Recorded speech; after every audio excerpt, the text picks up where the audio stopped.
आपने अक्षय कुमार की स्पेशल 26 तो देखी होगी, जिसमें कुछ लोग नकली सीबीआई ऑफिसर बनकर बिजनेसमैन को लूटते हैं। जहां एक व्यक्ति जिसने खुद को सीबीआई इंस्पेक्टर मोहन सिंह बताया था, न्यूज़पेपर में फर्जी इश्तेहार देकर 26 लोगों को ये कहकर रिक्रूट करता है कि आपकी नौकरी सीबीआई में लग रही है।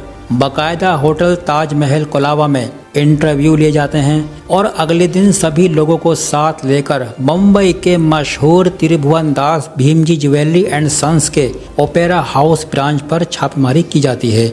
मोहन सिंह ने यहां दुकान के मालिक प्रताप ज्वेलरी को सर्च वारंट दिखाया और कहा, आपके सोने में मिलावट की शिकायत मिली है। प्रताप ज्वेलरी ने तसल्ली करके छापेमारी की परमिशन दे दी। परमिशन मिलते ही मोहन सिंह ने उनकी लाइसेंस पिस्टल को अपने कब्जे में ले लिया, शटर गिराया और कैमरों को बंद कर दिया। 45 मिनट आराम से सारा सामान इकट्ठा किया और सभी सोने के आभूषणों को अलग अलग पॉली बैग में पैक किया, सरकारी मोहर लगाई और लेकर चलता बना।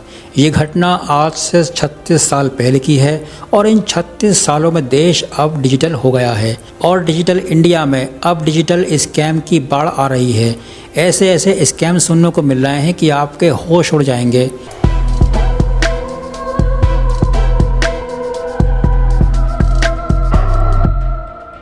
आरबीआई की तरफ से हर दूसरे दिन अवेयरनेस के मैसेज आ रहे हैं। अभी कुछ दिन पहले ही मेरे मोबाइल पर आरबीआई का मैसेज आया कि कोई अगर अपने आप को आरबीआई का अधिकारी बताकर पैसे ट्रांसफ़र करने की बात करे तो सावधान हो जाइए और 1903 पर कॉल करें या cybercrime.gov.in पर रिपोर्ट करें। टाइम्स ऑफ इंडिया की छवि खबर के मुताबिक अप्रैल 2021 से दिसंबर 2023 तक भारत में 10,139 करोड़ का साइबर फ्रॉड हुआ है। Indian cyber crime coordination centre की रिपोर्ट के मुताबिक जनवरी 2024 से अप्रैल 2024 तक यानी सिर्फ 4 महीने में ही भारत में 7,40,000 फ्रॉड की कंप्लेंट दर्ज हुई हैं। सोशल सर्किल के एक सर्वे में दावा किया गया है कि पिछले 3 साल में देश की आबादी के 47% लोग एक या एक से ज़्यादा स्कैम का शिकार हुए हैं। आज देश की लगभग आधी आबादी साइबर फ्रॉड का शिकार हो चुकी है। अगला नंबर आपका हो सकता है। इतनी अवेयरनेस फैलाने के बावजूद भी ये स्कैम रुकने का नाम ही नहीं ले रहे हैं। जानते हैं क्यों?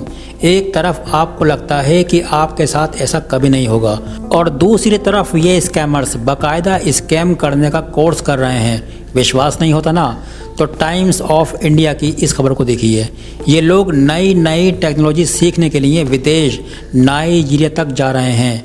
आज की वीडियो में हम 3 ऐसे ही स्कैम बताने जा रहे हैं जिसमें स्कैमर्स आपके घर में बैठे लोगों को निशाना बना रहे हैं। इसलिए इस वीडियो को लास्ट तक ज़रूर देखिए और अगर आप चैनल पर नए हैं तो चैनल को सब्सक्राइब कर लीजिए और बेल आइकन को दबा दीजिए ताकि आने वाली वीडियो का नोटिफिकेशन आपको मिलता रहे। तो चलिए आज के इस वीडियो में आपके पैरों के नीचे से ज़मीन खिसकाने वाले और देश में चलने वाले कुछ स्कैम के बारे में बात करते हैं ताकि आप अवेयर हो सकें और आपके साथ कोई गलत काम ना हो जाए। सबसे पहले न्यूड वीडियो कॉल्स की। मुंबई की एक आईटी कंपनी में काम करने वाले एक लड़के को सोशल मीडिया पर एक दिन एक लड़की की रिक्वेस्ट आती है और दोनों के बीच बातचीत शुरू होती है और व्हाट्सएप नंबर भी एक्सचेंज हो जाता है। लड़की एक दिन लड़के को वीडियो कॉल करती है। लड़का वीडियो कॉल जैसे ही रिसीव करता है तो दूसरी तरफ लड़की बात करते करते अपने कपड़े उतारने लगती है। जब तक लड़के को कुछ समझ आता तब तक वीडियो क्लिप रिकॉर्ड हो चुकी होती है और इस क्लिप को देखकर किसी को भी ऐसा लगेगा कि वो लड़का वीडियो पर किसी न्यू लड़की से बात कर रहा है और लोगों को उसके करैक्टर पर शक होगा। अब लड़का फ़ोन काट देता है क्योंकि किस्मत से लड़के ने इस तरह के स्कैम के बारे में पहले से सुन रखा था। इसलिए उसने फ़ौरन फ़ोन काट कर लड़की को ब्लॉक कर दिया और सोचा रात गई बात गई। अब अगले दिन दूसरे नंबर से वो लड़की लड़के को उन दोनों की वीडियो कॉल की रिकॉर्डिंग क्लिप भेजती है। वो लड़की पैसे की डिमांड करती है कि अगर पैसा नहीं दिया तो सोशल मीडिया पर इसे अपलोड कर दूंगी। अब क्योंकि लड़के ने इस तरह के स्कैम के बारे में सुन रखा था तो लड़का एक भी रुपया देने से इनकार कर देता है। अब लड़की नए नए नंबर से मैसेज या कॉल करती रहती है और लड़का हर नंबर को ब्लॉक करता जाता है क्योंकि उसे मालूम था ये स्कैम है। अगले 1 हफ्ते तक सन्नाटा है और लड़के को लगता है मामला ख़त्म हो गया। फिर आता है कहानी में ट्विस्ट। एक हफ्ते के बाद एक नए नंबर से लड़के के पास कॉल आती है।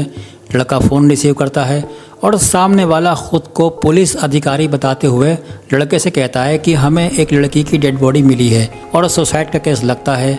हमने उसका फ़ोन जब चेक किया तो उसमें तुम्हारा नंबर था और तुम दोनों का एक न्यूड वीडियो भी मिला है। पूछताछ के लिए थाने आना होगा। लड़का जब तक बहुत कॉन्फिडेंट था कि उसके साथ स्कैम हो रहा है, सुसाइड और पुलिस की बात सुनकर इतना डर जाता है और पुलिस वालों से रिक्वेस्ट करने लगता है कि कुछ भी करके इस मामले से मुझे किनारे कर दीजिए, प्लीज़, मेरी कोई गलती नहीं है। फिर वो नकली पुलिस वाला उस लड़के से उसका नाम इस केस से हटाने के लिए 10,000 रुपये मांगता है। लड़के को लगता है छोटी सी रकम है, ले देकर मुसीबत ख़त्म करते हैं। लड़का पैसे भेज देता है और बस यहीं से सिलसिला शुरू होता है। हर दूसरे दिन कॉल करके पैसे मांगने वाला अलग अलग बहाने से लड़के से पैसे मांगता रहता है। कभी लड़के के घर वालों का मुंह बंद करने के लिए तो कभी वीडियो डिलीट करने के लिए, और लड़का पैसे देता रहता है। अब ये रकम 4 लाख तक पहुंच जाती है और अब जब लड़का पैसे का इंतज़ाम नहीं कर सकता तो उसने हिम्मत करके ये बात अपने दोस्त को बताई। दोस्त उसे लेकर वर्सोवा थाने में गया तो वहाँ जाकर उनके होश उड़ जाते हैं, क्योंकि वहाँ पता चलता है ना तो ऐसी किसी लड़की ने सुसाइड किया है और ना ही इस नंबर और नाम का पुलिस में कोई अधिकारी है। तो दोस्तों, इस स्कैम से बड़ी सीधी सी बात समझ में आती है कि किसी भी अनजान व्यक्ति से वीडियो कॉल पर बात कभी नहीं करें जिसका नंबर आपके मोबाइल में पहले से सेव नहीं हो, और डर सबसे बड़ी वजह है आपके फंसने की। जैसे इस मामले में स्कैमर का गोल विक्टिम को डर की सिचुएशन में ट्रैप करने का था। अगर आपने कुछ भी गलत नहीं किया है तो आपका कोई कुछ भी नहीं बिगाड़ सकता। अब बताते हैं आपको स्कैम करने का दूसरा बड़ा तरीका। स्कैमर्स आपके अंदर हड़बड़ी पैदा करते हैं या आपको जल्दबाजी करने पर मजबूर करते हैं ताकि आपसे गलती हो जाए, और ये सभी लोग इतने ट्रेंड होते हैं कि आप सोच भी नहीं सकते। इसका शिकार अभी पिछले साल ही एक लड़का हुआ। कुछ दोस्त माँ वैष्णो देवी के दर्शन करने जा रहे थे। न्यू दिल्ली रेलवे स्टेशन से कटरा जाने के लिए उन्होंने वंदे भारत की बुकिंग की। जब सभी दोस्त स्टेशन पर पहुँचे तो उनमें से एक का चेहरा उतरा हुआ था। दोस्तों ने पूछा क्या हुआ, तो गौरव ने उन्हें बताया कि हमारे साथ स्कैम हो गया है। दोस्तों ने पूछा वो कैसे, तो पता चला हमारे दोस्त प्रशांत ने होटल बुक करने के लिए गूगल पर कटरा होटल सर्च किया। लेमन ट्री उस लिस्ट में आया। उसने सोचा अच्छी प्रॉपर्टी है, यही बुक कर लेता हूँ। होटल की वेबसाइट में कॉन्टेक्स्ट में एक नंबर आया। प्रशांत ने नंबर डायल किया, वहाँ से फ़ोन उठाया गया और प्रशांत से डेट और बाकी डिटेल मांगी। डिटेल मिलने के बाद रिसेप्शनिस्ट ने कहा कि आपको हाफ टोकन अमाउंट पे करना होगा बुकिंग कंफर्म करने के लिए, और वहाँ एक दाव चल दिया। उसने 4 बैंक के नाम गिनाकर कहा कि अगर आप इनमें से किसी बैंक के क्रेडिट कार्ड से पे करते हैं तो आपको 36% का डिस्काउंट मिलेगा। प्रशांत अपने क्रेडिट कार्ड से पे करने के लिए राज़ी हो गया। रिसेप्शनिस्ट ने प्रशांत से कार्ड की डिटेल मांगी और कहा हम यहाँ से पेमेंट प्रोसेस कर रहे हैं, आपके पास जब OTP आए तो आप दे दीजिएगा। प्रशांत ने कार्ड की डिटेल दे दी, क्योंकि उसे मालूम था कि बिना OTP के कार्ड की डिटेल से कोई भी पेमेंट नहीं कर सकता। दूसरा, होटल की ऑफिशियल साइट से ऑफिशियल नंबर से कॉल था, तो प्रशांत कॉन्फिडेंट था कि कोई कैसे स्कैम कर सकता है। 2 रूम का होटल, पेमेंट 9,600 था, तो इसका 50% डिस्काउंट 4,800 पे करना था। कुछ देर में प्रशांत के पास 4,800 की पेमेंट प्रोसेस करने के लिए एक OTP आता है। क्योंकि प्रशांत एक पढ़ा लिखा इंसान है और वो ये भी सोचता है कि कोई 4,800 का फ्रॉड क्यों करेगा। OTP देने से पहले उसने अमाउंट चेक किया और OTP बता दिया। अब यहाँ इस कहानी का क्लाइमेट शुरू होता है। 1 मिनट के बाद रिसेप्शनिस्ट ने कहा कि सर लगता है OTP एक्सपायर हो गया है, मैं दोबारा भेजता हूँ, इस बार OTP थोड़ा जल्दी बताइएगा। और प्रशांत के बैंक से पेमेंट डेबिट का कोई मैसेज नहीं आया, तो प्रशांत ने सोचा कि हो सकता है OTP एक्सपायर हो गया हो। फिर उसके फ़ोन पर एक OTP और आता है और प्रशांत इस बार भी अमाउंट चेक करके ही OTP देता है। और फिर कुछ सेकंड के बाद रिसेप्शनिस्ट OTP एक्सपायर होने की बात दोबारा दोहराता है और कहता है सर थोड़ा जल्दी बताइए। ऐसे ही 3-4 बार OTP आता है और हर बार रिसेप्शनिस्ट OTP एक्सपायर होने की बात करता है। अब तक प्रशांत सेफ है, क्योंकि बैंक से पैसा कट ही नहीं रहा और प्रशांत को लग रहा है कि OTP एक्सपायर हो रहे हैं। लेकिन खेल इसके पीछे कुछ और ही खेला जा रहा है। वहाँ बैठा बंदा OTP डाल ही नहीं रहा, बस बार बार OTP भेज रहा है ताकि हड़बड़ी पैदा की जा सके। जल्दी भेजो सर, जल्दी भेजो सर, OTP एक्सपायर हो रहे हैं। बार बार के फेलियर से अब वो परेशान हो चुका है। अब जैसे ही स्कैमर को लगता है कि लोहा गर्म हो चुका है, फाइनल स्कैम करने का वक्त आता है।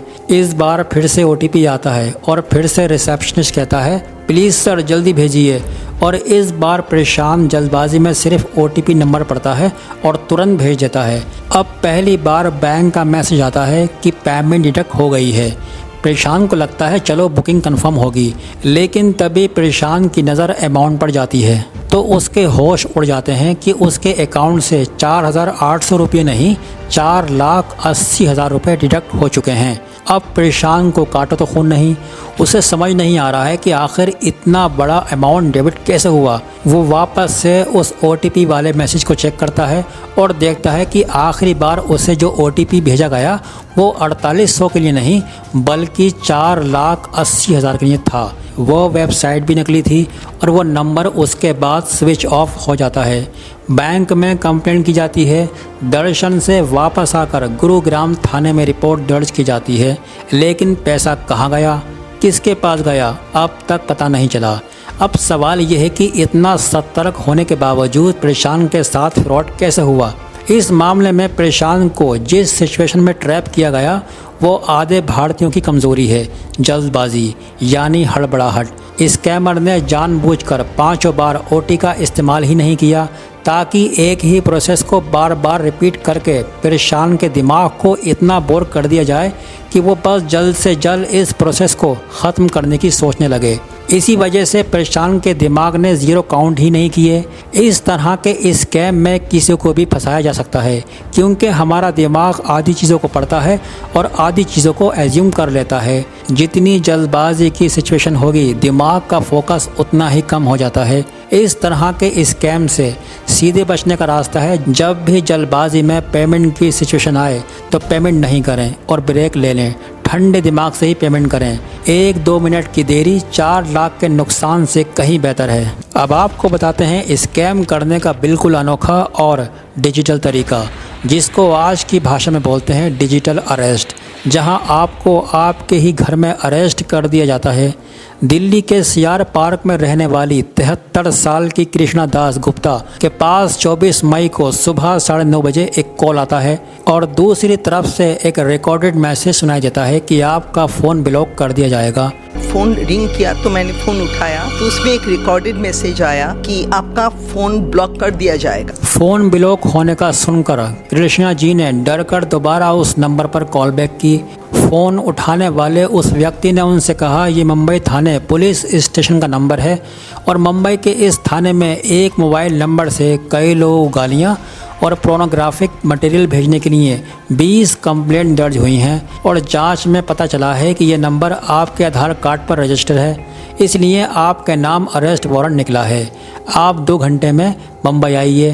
कृष्णा जी ने कहा इतनी जल्दी मुंबई नहीं आ सकती। फिर उस इंसान ने कृष्णा जी को उनके नाम का अरेस्ट वारंट भेज दिया और उस वारंट पर अशोक स्तंभ और नीचे कोर्ट की मोहरें और 4 से 5 सिग्नेचर थे। और उस पुलिस वाले ने उन्हें मुंबई की उस दुकान का एड्रेस भी बताया जहां से 23 दिसंबर को उनके नाम से सिम कार्ड खरीदा गया था। कृष्णा जी ने कहा कि उनकी बेटी मुंबई में रहती हैं। 23 दिसंबर को वो अपनी बेटी से मिलने मुंबई गई थीं। हो सकता है इस दौरान किसी ने उनके आधार कार्ड का मिसयूज़ किया होगा, यानी जो स्कैमर था उसको ये मालूम था कि कृष्णा जी 23 दिसंबर को मुंबई गई थीं। फिर पुलिस वाले ने उनसे उनका आधार कार्ड नंबर मांगा कि हमें ये चेक करना होगा कि आपके आधार कार्ड का कहीं और गलत इस्तेमाल तो नहीं हुआ है। और फिर उस पुलिस वाले ने कृष्णा जी को एक और हैरान करने वाली बात बताई कि आप बहुत बड़ी मुसीबत में फंस गई हैं। आपके आधार कार्ड का इस्तेमाल तो जेट एयरवेज के मालिक नरेश गोयल के मनी लॉन्ड्रिंग वाले केस में भी हुआ है। उनका मनी लॉन्ड्रिंग केस में बहुत लोग अभी हाजत पे हैं और आपका नाम भी आ गया है। अब कृष्णा जी पूरी तरह से घबरा गईं। पुलिस वालों की बातें, अरेस्ट वारंट और बाकी कागजात ने उन्हें यकीन दिला दिया कि उन्हें जो बताया जा रहा है वो बिल्कुल सच है। थोड़ी बहुत कसर तब पूरी हो गई जब पुलिस वालों ने उनसे कहा, क्योंकि आप बुज़ुर्ग हैं तो मैं आपके लिए पूछताछ वीडियो कॉल पर ही कर लूँगा। अगर आपने कोऑपरेट किया तो एक दिन में ही ये मामला ख़त्म हो जाएगा। फिर वीडियो कॉल पर कृष्णा जी ने पुलिस की वर्दी पहने एक हैंडसम नौजवान को देखा तो उन्हें पूरी तरह से यकीन हो गया कि वो बहुत बड़ी मुसीबत में फंस चुकी हैं, जिससे उन्हें अब ये पुलिस वाला ही बचा सकता है। अब उस पुलिस वाले ने पूछा कि आपका कौन कौन सी बैंक में अकाउंट है और कितना कितना पैसा उसमें जमा है। कृष्णा जी ने घबरा कर सब बता दिया। अब वो पुलिस वाला उन्हें बैंक भेजता है कि आप बैंक जाइए और वहाँ पहुँचकर मुझसे व्हाट्सएप पर बात करती रहिएगा। कृष्णा जी उसी वक्त बैंक गई। बैंक में जब आप अंदर जाएंगे तब आप व्हाट्सएप पे बात कर मैसेज करेंगे। बैंक पहुंच के मैंने बाहर बोला पहुंच गया और वो जैसा जैसा बोलता रहा वैसा वैसा वो करती रही। अपनी सभी एफडी तोड़कर सारे पैसे उन्होंने सामने से मिले बैंक अकाउंट में आरटीजीएस कर दिए। वो बताती है मैं पूरे होश में थी, पता नहीं मैं कैसे हिप्नोटाइज सी हो गई और मुझे लगा कि ये लोग मेरी हेल्प कर रहे हैं। I was absolutely normal, you know. I was not nervous. I think I was hypnotized. I thought they are helping me. मैं घर आ गई और सोने चली गई। अगली सुबह उन्होंने बेटी के बहुत पूछने पर सब बताया और कहा कि एक पुलिस वाला उन्हें मनी लॉन्ड्रिंग के केस में फंसने से बचा रहा है। बेटी को शक हुआ और उसने तुरंत कृष्णा जी को थाने भेजा। थाने पहुंचकर पुलिस ने उन्हें बताया कि वो साइबर फ्रॉड के नए वेरिएंट डिजिटल अरेस्ट का शिकार हुई हैं, जिसमें स्कैमर ने उन्हें उन्हीं के घर में एक दिन कैद करके उनसे उनके पति की पेंशन और जीवन भर की बचत के 83 लाख रुपए लूट लिए हैं।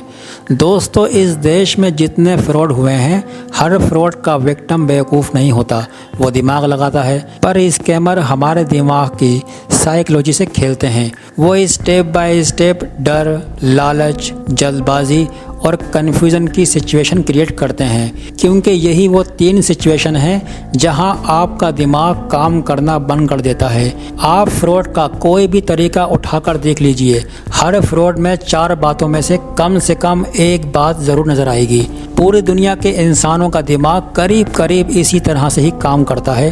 तो सावधान रहिए और इस वीडियो को अपने सभी दोस्तों और पहचान वालों को भेज दीजिए, ताकि अगला शिकार आपके दोस्त या कोई भी आपका करीबी नहीं हो जाए और आज की नई डिजिटल रॉबरी से हम अपने समाज और देश को बचा सकें। अगर आपको वीडियो अच्छा लगा हो तो प्लीज़ हमारे चैनल को सब्सक्राइब करके ज़रूर जाएं। बहुत बहुत शुक्रिया।